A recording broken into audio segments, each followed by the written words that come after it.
तपाईले सिक्नुहुनेछ direct selling के हो, डाइरेक्ट सेलिङको इतिहास के छ र यसको आउनेवाला भविष्य के छ। नमस्कार साथीहरू, म सन्दीप सेन्चुरी। वास्तवमा डाइरेक्ट सेलिङ के हो त? कम्पनीहरूले आफ्नो प्रोडक्ट अथवा सर्भिसेसहरूलाई चाहिँ मार्केटसम्म पुर्याउनुको लागि दुईवटा तरिकाहरू अपनाउँछ। पहिलो तरिका भनेको आफ्नो प्रोडक्टलाई एडभर्टाइजमेन्ट गराएर नेसनल स्टकेज, डिलर, होलसेलर, रिटेलर हुँदै कस्टमर अथवा मार्केटसम्म चाहिँ आफ्नो प्रोडक्टलाई पुर्याउँछ।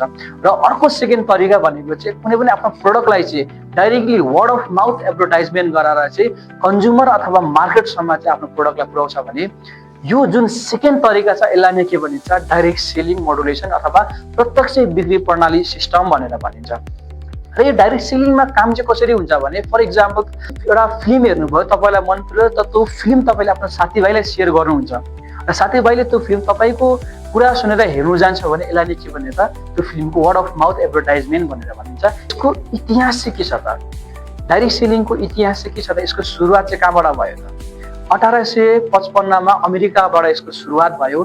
जुन अमेरिकामा कुनै एउटा एबिसी कम्पनीले पार्टिकुलर एउटा प्रोडक्ट बनाएको थियो, त्यो प्रोडक्टलाई बजारीकरण गर्नुको लागि, बजारसम्म लानुको लागि उसले सिम्पल एउटा कन्सेप्टलाई त्यहाँनिर फलो गरेको थियो। मेरो प्रोडक्ट चाहिँ मेरो कन्ज्युमरले, मेरो कस्टमरले किनिरहेको छ र त्यो प्रोडक्ट उसलाई मन परिरहेको छ भने त्यो प्रोडक्ट उसलाई राम्रो लागेको छ र उसले अरू कसैलाई सेयर गरेर उसको मार्फत चाहिँ मेरो प्रोडक्ट सेल्स हुन्छ भने त्यो सेल्स भएको केही प्रफिट अनुसारले चाहिँ म मेरो कमिसन त्यो कस्टमरलाई पनि म दिन्छु भन्ने चाहिँ लाई पनि छुटेर दिइरहेको थियो। र यो कन्सेप्ट, यो मोडुलेसन यति इफेक्टिभ भयो कि सारा अमेरिकाभरि यो कन्सेप्ट चाहिँ विभिन्न कम्पनीहरूले चाहिँ यसलाई चाहिँ के गर्न थाल्यो, यो कन्सेप्टलाई चाहिँ फलो गर्नु थाल्यो र विश्व बजारमा यो कन्सेप्ट चाहिँ के भयो त भन्दाखेरि बुम भयो। र त्यहाँदेखि नै के भयो त भन्दाखेरि डाइरेक्ट सेलिङको सुरुवात भयो। र आउनेवाला दिनमा डाइरेक्ट सेलिङको भविष्य चाहिँ के छ त? अवस्था हामीले हेर्ने भने विश्व बजारमा चाहिँ बेरोजगार सङ्ख्याहरू चाहिँ बढिरहेको छ, महँगी बढिरहेको छ, जसको कारणले गर्दाखेरि चाहिँ एउटा सिङ्गल इन्कममा चाहिँ मान्छेहरू स्टेबल हुन सकिरहेको छैन।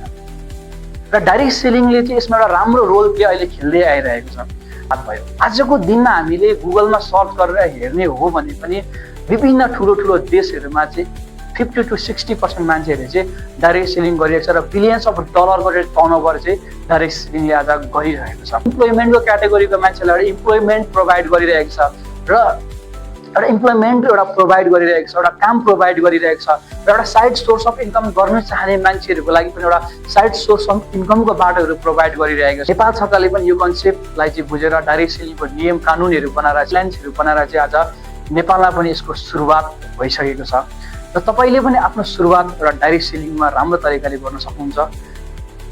र डाइरेक्ट सेलिङसँग रिलेटेड अरू पनि धेरै चिजहरू तपाईँलाई बुझ्नु छ भने यो पेजलाई फलो गर्न सक्नुहुन्छ। फेरि पनि हामी भेट्नेछौँ नेक्स्ट भिडियोमा।